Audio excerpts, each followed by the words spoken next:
All right, guys. Yes, welcome. Welcome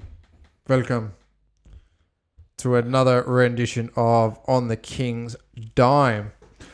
We're going to be wrapping a few things. First of all, we'd like to acknowledge the signing today. Yeah, I thought he was going to say traditional owners. We can acknowledge the traditional owners of the land. I'm not sure who they are. Menai. This is a I'm Clarendon look home. that up. Darawal, maybe? Darawal, yeah.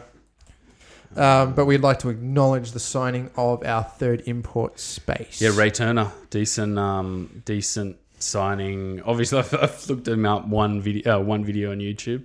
I thought he was a lefty. Someone said he might have been a righty.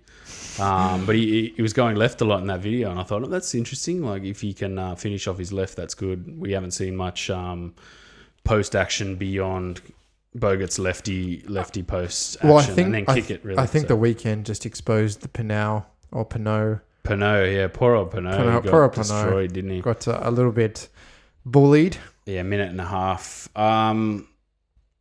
Look, I think he defensively, he kind of struggles really. Yeah. Attacking wise, it's not the worst thing to have a guy that can just do fundamental things and not necessarily score. I think we've got enough weapons to push into the rotation to get if a scorer was to join, that would be all right. He could fit in that rotation, but obviously it just restricts the way we can rotate the actual 4 and 5 spot. Like, he can't play 5 unless we're playing 3 scorers and another guy.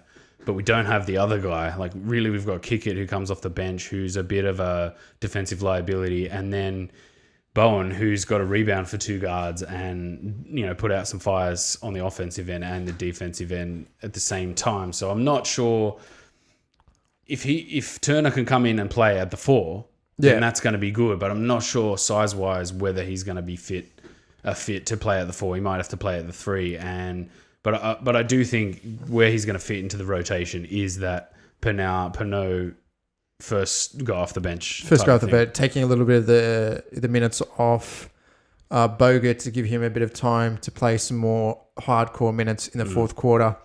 I've got some stats for him here, actually. Yeah. He's only played in the Southeastern Australia Basketball League. Yeah, Siebel. That's where Adnam came from. Yeah, so I think it's the off-season. It's the off-season competition when there's no NBL on. Yeah. So I think it's over the winter. He played 22 matches, shot at a 55% clip, 22 points per game, 11 rebounds, and 1 assist. Yeah. So we obviously know he can score. Yeah, around the rim. He looked pretty good in those videos. Around the rim. Obviously, he'll get bullied a little bit more. A few bigger guys, Harry Froling, Nate Jawai. Yeah. Big Nate Jawai. But again, I think it does give us a scoring, offensive, low post option when Bogut's not on the floor. Yeah, a dedicated guy.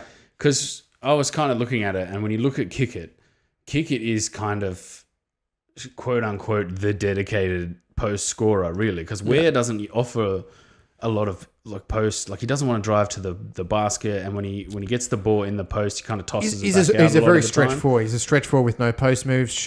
Knocks the ball down well, but not really a post player. We've seen him do a couple of things that make you go, oh, can you do that a little bit more, mate?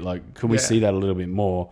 Newley obviously is a drive and score type player, but you're not going to play him at the 4. You're really going to struggle to get a defensive shift out of him. It's mainly Kickett that.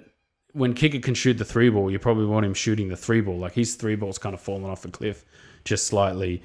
And when that happens, he goes inside, and you're like, oh, wow, he's pulled the post Kickett out. Yeah. And he looks good inside. And I don't know if that's serviceable, really. If you're going to win a championship, I guess you kind of need that extra guy who's going to score in the post and be the bouncy kind of aggressive hustle guy. Yeah. Ware's not really that kind of guy. He can shoot a decent post fade, and if you give it to him, he might have a bit of a triple threat.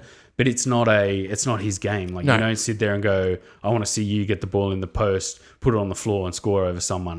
He tosses it back out. That's just his game. Yeah. That's what he does. Shoots the 3 ball in the corner. So yeah, he looked pretty springy in that video that I saw. Hopefully it'll just give us a different aspect to our offense too. I'm not sure, the Breakers game, we looked like we were rolling really well. But then that Illawarra game, they just play a very strange game Yeah. to what we're used to. kind of ground to a halt. Like it was grinds to a halt. They play full court press, which I hate. Yeah.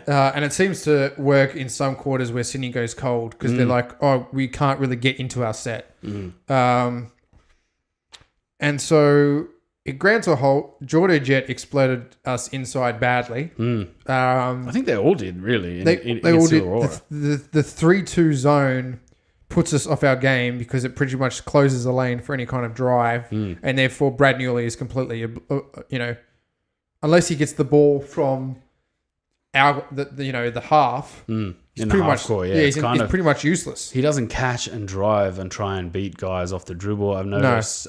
He did a little bit against New Zealand. It shuts down Randall as well. It shuts down Randall's inside game, and so he has to go to the ISO outside shot, and you get stuck with this kind of low-scoring, scrappy, it's ugly hoiking game where Wollongong just seemed to have it over us in that sense. Very ugly to watch. But let's go back to we'll go back to the Breakers game, which was a good game. So I rewatched the Hawks game the other day, knowing I could sort of cleanse my palate with this Breakers game, which was a pretty good performance. 100-92 win. Solid outing. Like the Breakers looked like they could score. Sean Long played really well. He did, yeah. Looks like he took it to Bogut a little bit in this one. Bogut, not as many rebounds. Some good blocks, but... Yeah, it was kind of a team. Like it had to be a team effort, really. Like Sean Long's probably, when he stays on the floor, he's probably one of the most dangerous bigs in terms of can do it all. Yeah. Maybe late in the game he got into his own head a little bit. He tried to go at Bogut a few times, and I think he was blocked late on. But I felt like it was a more team and concerted effort to play 5-man basketball against this Breakers team, which. We started quite well. I believe we started out, it was a 22-20 lead at the end of the first quarter. We shot 63% from the field, 7 of 11 from 2, and then 2 of 7 from 3. The Breakers, they were scoring at will pretty much inside as well. Like both teams went at the paint really well. They played pretty well. We shot 5 of 7 from the paint, and then obviously the Breakers 7 of 8. There was Tarangi was also getting some buckets inside. Sean Long's pretty dangerous kind of guy. Like I'm surprised they don't run more dedicated action for him. They just use him. Like he's kind of that ISO big man that again, it's how they kind of use Randall in spots is like, oh, we don't know what to do. Let's go the big guy. He's going to produce something, or he kind of stretches the floor, plays at the top of the key, and shoots the 3 ball quite well. Almost like a Joel Embiid style type player, just that ISO beast.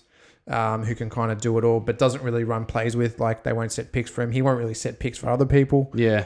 I noticed that as well.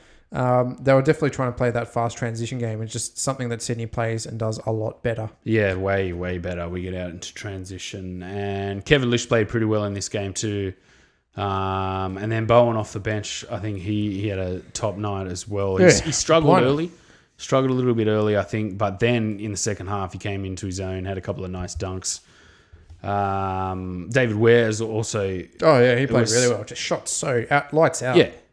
It was that sort of game where you go, oh, okay, this is what he does for us. That's good. He's a 6'10" power forward. He should be doing more of it. Like, he doesn't have a post game, but he should be doing more of what he does, stretching the floor, getting to right spaces. He's got like a nice little turnaround fade as well. That kind of mid-court, mid-range turnaround fade. But what he did was he crashed the boards, like 3 offensive boards. And we started obviously 0-4 in that first quarter. It was a really poor start. I was sitting there thinking he's going to go to a timeout. There wasn't like a loud whistle. And I thought, oh no, he's gone to a timeout at 6-0 really early on. But we sort of battled back. It was David Ware, I think, he had this really sort of raspy mid-range foul line jumper. And then like a scramble where Bogut had the ball at the elbow and really late in the shot clock, he made this cut straight down the center. Now the big Statue of Liberty style dunk, which makes you think, can't we do that a little bit more? Like when Bogut's got the ball, you cut. Like you make sure you set screens for guys and you cut.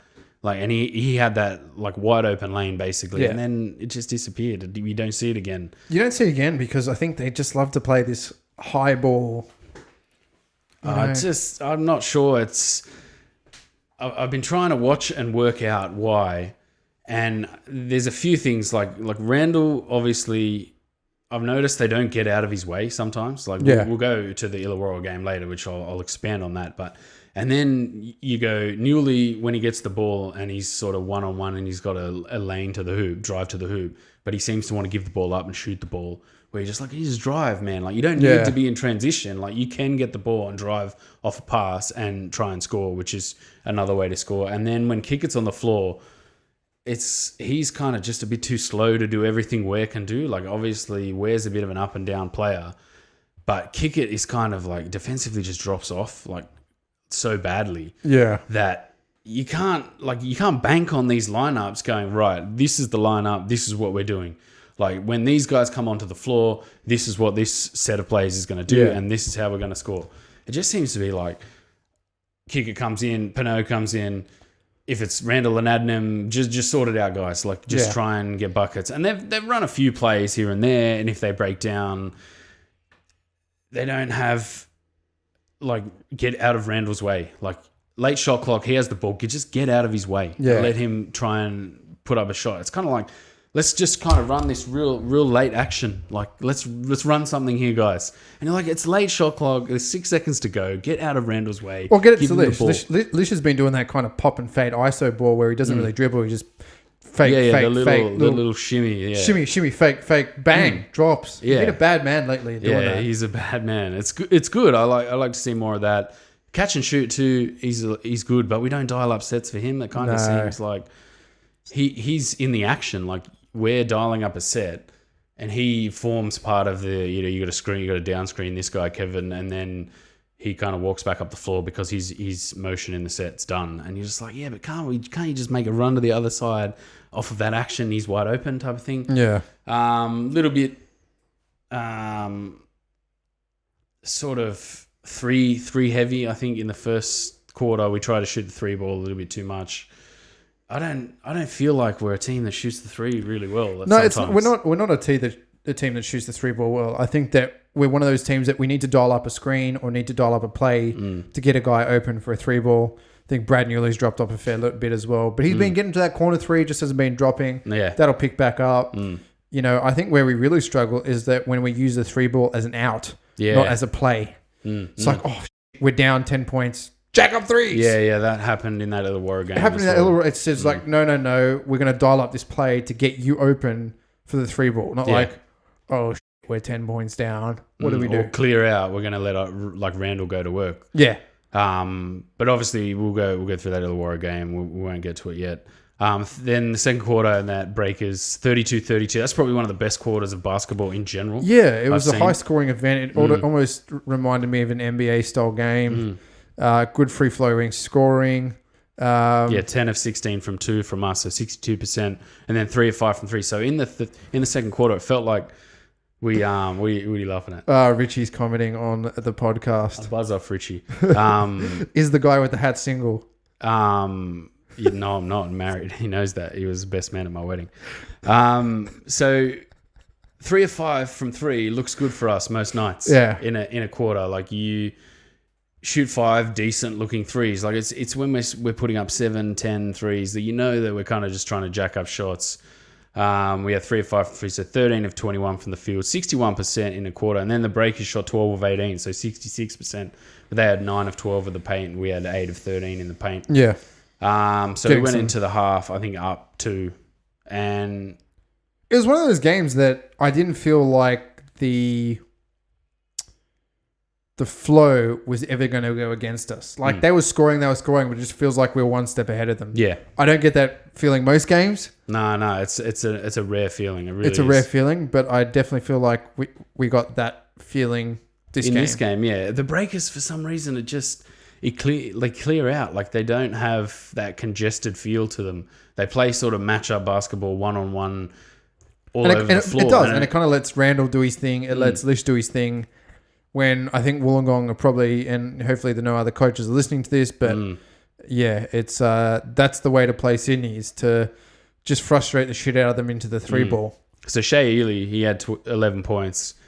Defensively, he kind of gets exploited a little bit. We exploited him. Ty Wesley, obviously, we exploited him a little bit. That newly matchup he likes going against Ty Wesley. And then Abercrombie defensively kind of struggled against Ware. And then when Bowen came into the game in the second half, kind of had his way a little bit. In the third quarter, obviously, after halftime, like we went into that half and I felt like, it's good. It's rolling basketball, but that fall off a cliff was coming. That usual Sydney where it's like, oh no, Sydney's going to just fall off a cliff here. We're going to have to battle back. But obviously it never came. We shot 5 of 12, so only 41% in the third quarter rather, and 1 of 4 from 3. I feel like at least if our 3 ball's not going down, we just kind of go away from it. Like, let's not just keep jacking up threes, which is good. We shot 6 of 16 from the field, 37.5%. But then the Breakers only shot 8 of 20. And that's where the two defenses started to just sort of pick up a little bit and really influence the game. It's where Lish is, so vital on the perimeter. Probably one of the premier perimeter defenders in the league. He does not let guys get that shot off easily. And it really does throw a few things off. Obviously, Bogut throws everyone off in the paint, changes their shot direction, doesn't allow things to go through. And, that is always going to be the difficult part of playing against Sydney is... Yeah. It's finding ways to get around Sydney's defensive scheme that is basically funnel guys to Bogut. Yeah. And it sucks for the Breakers that their main sort of offense really has been Sean Long. So it's kind of like, well, you're going to have a hard night going up against Bogut, and we're basically funneling everything else to Bogut. So good luck trying to make that work. It's those nights where if that's your main offense, you're probably going to lose against Sydney. Like that's where their main strength lies. Is if you're letting us funnel your guys straight to Bogut, that's good. That's what we want. Yeah. Obviously, the Breakers didn't really have scorers apart from Long. I think what did Long have? Had it here. 20 points? Yeah, 20 points. And then Wesley had 16. Then Abercrombie, the other forward, had 5. And Weeks had 15, yeah. So Weeks off the bench, he played pretty well. He got them into transition a little bit. Former Sydney King, I believe he is. Yes. Sydney boy. It's good to see him playing well. Obviously, there was a couple of calls that went against him late on. That was good to see him. He was blowing up a little bit. It was good to be on the end of some decent reffing this time. Which is tough. But we should talk about Bowen, obviously, off the bench. He had a couple of good dunks. He's with this reshuffle. I think Denga Kuth, with Ray Turner coming, I think Denga Kuth goes back to that development player. I think that's what happened. I'm not 100% sure. Okay. Maybe shout out in the comments if you're listening, if you know exactly what happened. I'm pretty sure Denga Kuth goes back to because if they've got which a full sucks roster. for him, man, because didn't he just get signed to like a proper deal? No, he's still on development contract. I thought they had that big ceremony where they brought him into the boardroom and were like, "Oh, we're gonna have to let." No, we're actually signing you. Do you remember when that happened? No. Oh, okay. I'll have to show you that. But yeah, it sucks for him. We didn't even get to see him like at all. And some of the preseason, he looked like a good 7 foot like lank dog rim like protector, a mini Bogut, like a really mini Bogut. Yeah. Defensively, I thought in these 2 Illawarra games, maybe pull him out of the bag and give him a chance to protect the rim a little bit. But obviously Ray Turner's coming in, and then Denga Kuth, I think, goes out of the lineup. So we'll see what happens, and we'll give you some more info. In the fourth quarter, obviously, we finished really strong in this game, and I think it was Kevin Lish hit a couple of threes late on. He is a bad man. And then Bowen, obviously, some good crunch minutes. Rounding this one out, the Breakers shot 28% in the fourth, 29% from the field overall, and I think Bogut got the better of Sean Long down the stretch of that game. And then they just fouled and it went nowhere. Yeah, and the last minute dragged out for about 10 because of the fouls. It's like, just boys, the game's over, man. Just let it go. So good win. That took us. I think we were clear on the top of the table at that stage by 1 game. And then obviously onto the Illawarra game, which was a bit of a disaster. We started all right. It was all right. I think Gazy said in the post match he gave the guys the day off on the Saturday because obviously I think they played at home and then they played on the Friday night and then they played again on the Saturday. So he gave them the day off. There's some old guys there, so I went, fair enough. But then we just came out so flat in that game. It's just one of those things that don't have enough. these guys aren't used to back-to-backs really and short turnaround games. I mean, despite like at the start of the season, we were sort of saying, "Hey, come on, like it's only a 28-game season, like sack up, fellas," type of thing. I just think they played better ball. Guys like Newley were not effective enough. Kickett had a shocker. 2 points, both at the line. He was none from 6, minus 19 on the night. That is not a typical Kickett night. He at least pulls the post move, kick it out. Yeah. Randall had somewhat of a decent outing, but still minus 13. Got exploited a little bit with that 3-2 zone. And on the offensive end, they really went at him. And Jordan Jet just played good old-fashioned chub ball. Yeah, he gets kind of in the cracks. And David Ware sort of struggled in this game as well. Looking at the box score, like you look at Pinot, 1 minute 39 off the bench and was minus 9. Like, so came on, got scored on basically. And then usually like our gut punch is when Adnam comes off the bench. And then he was a minus 8. So he like nothing we were trying to go to. I'm happy he was just like, this isn't going right. It's time for some Deng action. Yeah, and Deng played really well. Yeah, man. That's what I mean. Like, I don't know why they didn't bring Deng Akuth. Like, it's obvious. It was obvious in the Taipans game that we lacked rim protection. Like, it was obvious in that game. We're just like, oh, no, Bogut came out of the game. We've got no one protecting the rim. They're just going at the rim nonstop. And then, obviously, in that Illawarra game we lost before, they didn't really go to the hoop at all. Like, it was more they went into Bogut's body and then dished it off to guys around. Like there was sort of off action off of guys going to Bogut. Whereas in this game, they just went at Bogut and then they were tossing it off and they were moving left and right and they were giving it to guys in the lane. Emmett Nah was getting to the hoop at will. Greeter would come on and get to the hoop at will. It was like a totally different type of defense. Like we just thought, okay, they're going to do this like what they did in the last game. And then they just came at us the conventional way where most teams have been beating us. Yeah. And you just went, oh no, that's just compounded the entire thing. Like hats off to Emmett Nah. Like he played fantastic. Yeah. And he's just like, oh, I can score. Yeah. Wow. Like where did this come from? Emmett Nah. 7 of 8, 18 points. Shooting threes, jumpers, getting to the hoop, getting buckets and like drew a good foul off Deng Deng. Assists, 2 assists. So he scored the ball. It was just, they just flipped the script on us and went sort of usual. Conklin played at Bogut's body, which was very effective. I think he does that probably the best for someone who's undersized against Bogut. Yeah. Jordan Jet played some good chub ball. Conrad didn't shoot the ball very well. So they shot poorly again. 4 of 20. Only 20% from 3. Like it's just...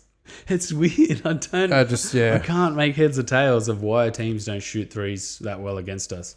Yet they offensive rebound well. Like it's just. Well, they only had 9 O-boards Illawarra this game. I just think they played some good old-fashioned inside ball. Yeah, some timely ones, but we just never could get back into it. Yeah. It was just not effective at all, and it just seems to be the same thing over and over again. I think we really need to go to a fast, young lineup of guys. Deng potentially playing like a big 3, Kickett playing a big 4, getting Bowen in at a 2. Yeah. And having a bigger lineup to potentially box some of those chub players out, because 2 small ball guards are not going to cut it against Jordan Jet going to the rim and having his way. I mean, he was 7 from 11 on the night, 6 from 9 from 2, hit a 3 ball. He just got in 20 minutes. He just got into places he shouldn't have. Yeah. Just used his body really well. They really exploited, like when Adnam and Randall were on the floor together, that was where they just got straight into that. And good coaching from Beveridge. He coached that really well. I still feel like they used their strategy in Illawarra to kind of get at Bogut, and then they just went, oh, well, now what we're doing here is what everyone does, is try and, just no fear in the paint, just try and get there, distract Bogut, try and push him out and get some space. And they kind of, oh, it's working, sweet, we'll just keep doing it, no worries.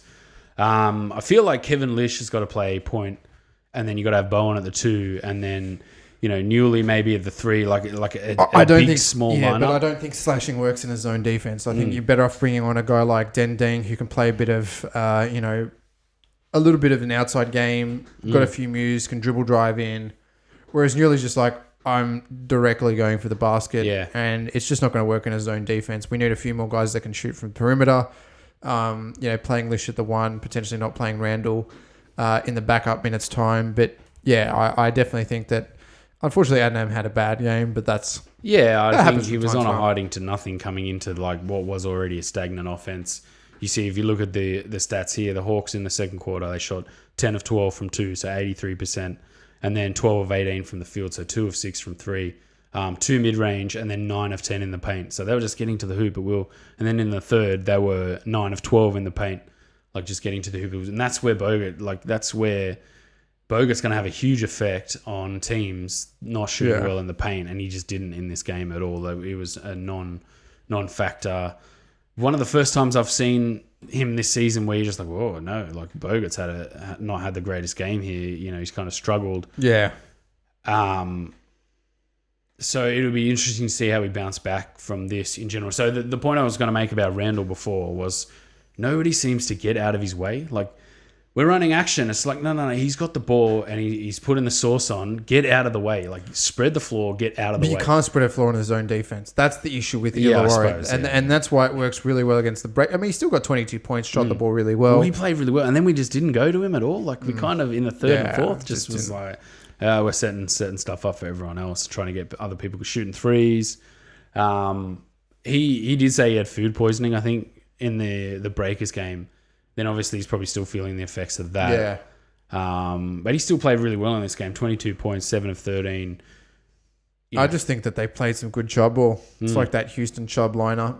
Yeah, switchy, zony, get inside, exploit smaller guards. That's where you got to play the kind of the big quick game. Get Lish, who's a premier perimeter defender, get him in, playing the 1, Bowen playing the 2, Newley playing the 3, or potentially Deng, and we're at the 4, and you can play even in that lineup where you're playing we're at the 4, you can play Bowen at the not Bowen, Pinot at the 5, because it's really not about offense. You've got your offense set in the first 4, but you just need to have those kind of 3 bodies in the way and go to a zone defense. Like if we didn't go to a man defense, if we went to a zone defense, we would have won that game.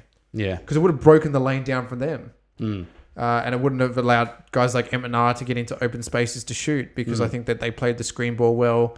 You know, they set screens. They're kind of a bigger lineup, and it worked really well for them. So a lot of our action is mainly on the perimeter. Like it's a lot of pistol action where we hand the ball off, you know, guys coming off the curl. And I think like we need to turn that around to dribble penetration, to handoff, to more dribble penetration, to another handoff, and then like that's really seems to be the only way you can get past that zone is if everyone just drives and kicks to someone who then drives and kicks to someone who then drives and kicks, because usually you can't just stay in the one spot. Then that's where you kind of get Newley from about 8 or 9 feet. You pretty much just give him the ball from 8 or 9 feet and just have him get to the hoop. It's kind of exposed, like it exposes Bogut's lack of inside game when he puts the ball on the floor. Usually you're going to get hands on that most of the time. Yeah. B, it kind of exposes the fact that Ware can't put the ball on the floor at all. He just doesn't want to back down in the post, you know, penetrate, draw a double team or anything like that.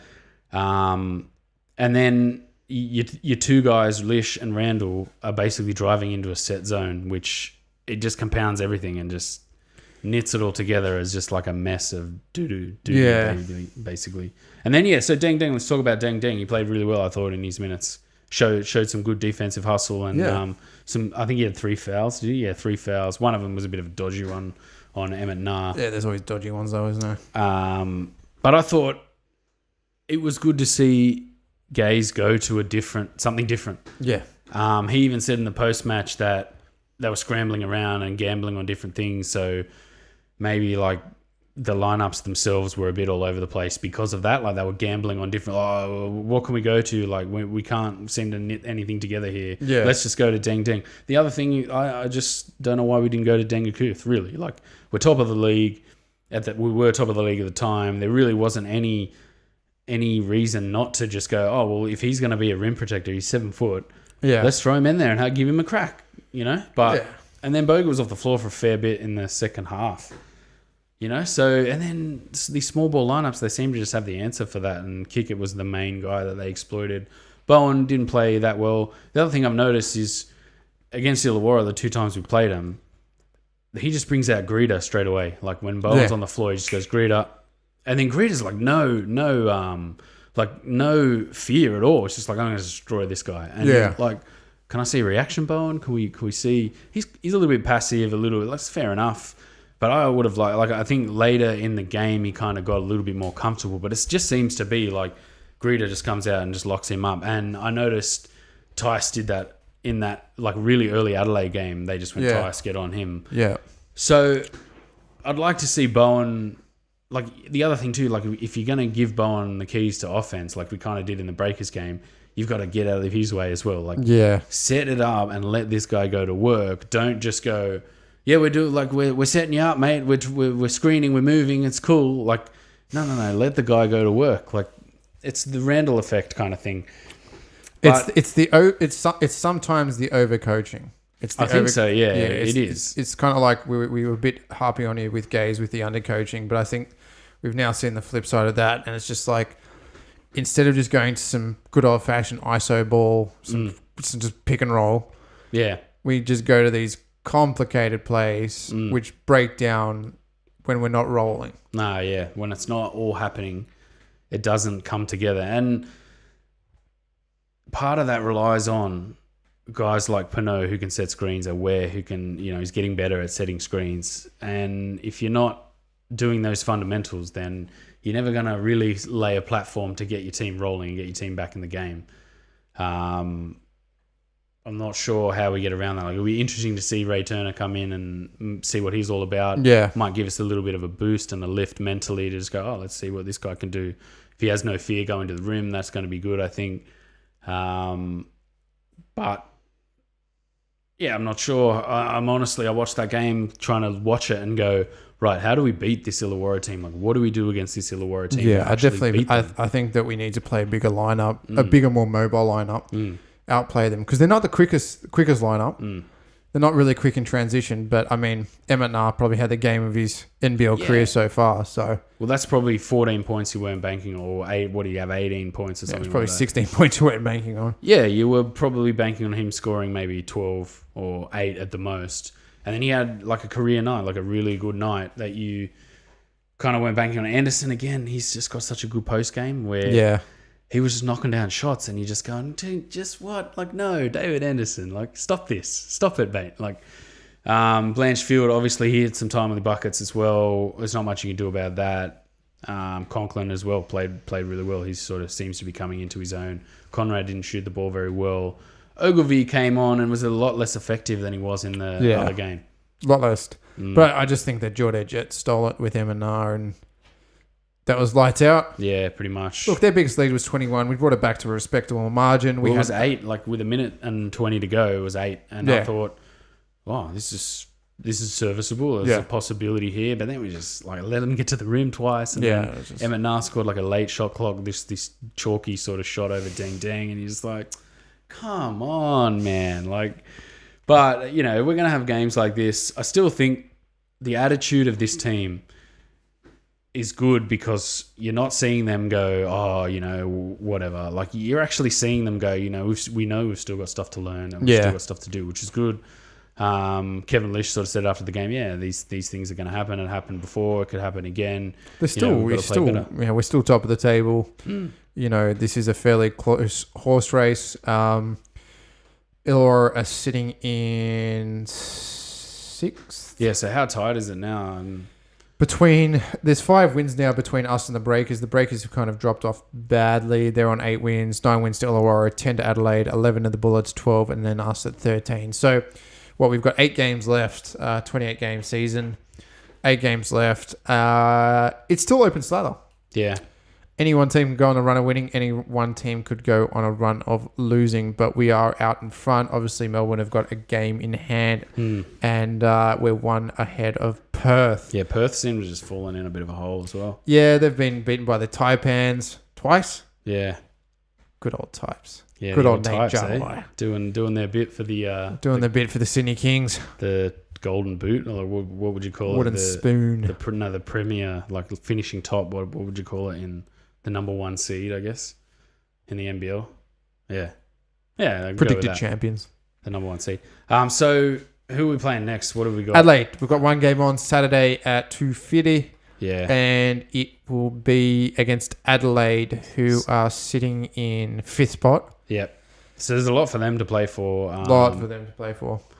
The Bullets, I think we play next game after that. But Adelaide, they're coming off, so they've got a double game week this week. Looks like here they're playing Perth at home on the 17th, which is tomorrow. What's today? Wednesday, Thursday. And then they obviously play on Saturday. So Thursday, Saturday, we might be able to get one over them. Yeah. We might be a little bit tired flying to Sydney. But yeah, we've got to see, I think we've got to see a reaction from the Kings in this game. They've got to go back out there and sort of play their natural game. We're obviously going to see the first, we'll get a first look at Ray Turner. That'll be interesting. It'll be interesting to see how he fits in, where he plays, what he does, what he can do. Well, I think he can only really play at the 3 or the 4. It's basically he's going to fit in as an extra guy with where Newley and that crunch of where Bowen fits, whether he plays 2 or 3. Like that's where I think he's going to fit, is that extra guy to give you some serviceable inside game. Yeah. At the 3 or the 4. I don't know if he's going to be like he can block shots apparently, but I'm not sure if they're going to use him like that as a shot blocker because we've already got He did Bogut. play at the 5 for Texas. Yeah, that Texas was College. 2013, I think he was drafted. So that was a while ago. That was when he was a little bit younger. And then we got Brisbane, I believe, after that. Yep. We should try and go to that game. We should. We should go on that game. It's in Brisbane, so maybe we shouldn't try to go to that game. Maybe we will have a... Perth. Perth's the one I thought we should go to. That's the one after that at home. Yeah. January 27th, just after Australia Day. Australia. 26th, 27th? Australia. 8th? One of those days. So yeah, any final thoughts? Other than that was hard to watch that second time round. Watching that game, it's just Yeah. Not sure. Jerry Springer thought of the day. Final thought of the day. Well, Illawarra went 0 of 9 in the second half in that game. So how did we not come back? Like it was just, why didn't we just protect the paint? You know? Yeah. Look, I'd like to see us go more to Randall. And I didn't think at the start of the season I'd be saying we need to go more Randall ISO, because I was like, no, we need less Randall ISO. We need Bogut handling at the elbow. Yeah. But now I'm kind of like, we need to balance this up a little bit more and get him on the ball, get him going, get him flowing, give him the ball when he's hot, because we kind of a couple of times we've gone away from him, and you're just like, can you not go away from Randall when he's hot? Yeah, I think that's my final thought. I'd like to see a little bit more Randall action in these next couple of games. Yeah. I would like to see Ray Turner fit in to a couple of different lineups. I would like to see Bowen at the 2 for at least some minutes, and I want to see Dangakuth on the floor. I really think we need to. Dang or Dangakuth? Dangakuth. He can't, because I think he's off the roster now. Is that official? I thought he was signed. So. I think, I don't know. I'm not 100% sure. But I think it's going to take a real miracle for Dangakuth to come into the team now that Ray Turner's here. Anyway, let's hope. Hopefully we spot a ding. I thought there was a ding. Hopefully we spot a ding. But I would like to see more ding at the 3, because he played really well, man. I thought he played well. Like he came on, he looked like someone that worked. Like when you watch Pinot come on the court, you kind of go, oh, he's going to get scored on. You can set a screen, but there's no inside action. He's not going to get touches in the post. He's not going to do anything. But where Deng was on the court, you're kind of like, he's rolling. Like he can offer offense. He can defend pretty well. Yeah. Like, on the perimeter, a bit sus, but inside game is at least handsy. Yeah. At least handsy. So yeah, Ray Turner, I guess, will be interesting to watch, and we'll try and give a bit more of a breakdown of where he's going to fit in. We will. Of what he can do. Kick it 3 balls disappeared again. It goes missing. We'll see post kick it for a while, and then the 3 ball come back. But I definitely wouldn't be surprised if this is his last season. What is he, 35?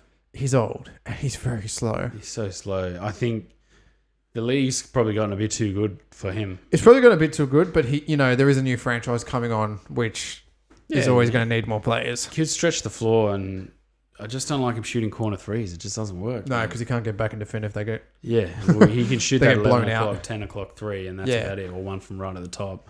But when that's gone, it's like, why are you even on the floor, man? Yeah, I know.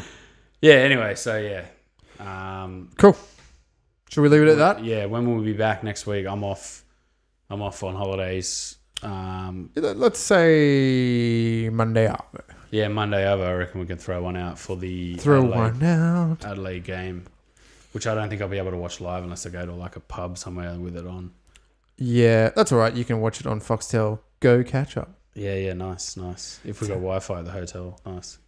It's how I'm sure you have. This is the 21st century, man. I'm sure there'll be friggin' Wi-Fi. Man. I don't know. Port Macquarie, it's, The hills have eyes. 30 years behind. Nah. Shout out to anyone who's listening in Port Macquarie. It's not that bad. It's just Pensioners Paradise, but they've got all facilities. It's all good. So I'll be doing some swimming in the ocean and, relaxing from my taxing lifestyle of watching basketball and commenting on it. Yep. All right, guys. Peace. Take it easy, peeps. Thanks for watching. We really appreciate it. Shout out love to your support. Like, share, comment, say g'day. Find us on our Aussies Taking Over the NBA podcast. Another Aussie in the NBA, potentially. Well, actually, he's on a 2-way contract with Cleveland. That's Deng Adele. Oh, Deng misdiagnosis. No. There it is. There's a Deng misdiagnosis. You got Deng Adele. Nice. I got danged. Yeah, you got danged, my friend. All right, guys. We really appreciate the support. So comment, share, tell people. Dropped a few swear words in this one, but we'll try and keep them clean. Mostly. For the live stream, we'll get that edited out for the podcast. You can always listen to us later on YouTube and all good podcasting apps. So let us know what you think. See you guys. Take it easy, peeps. Bye.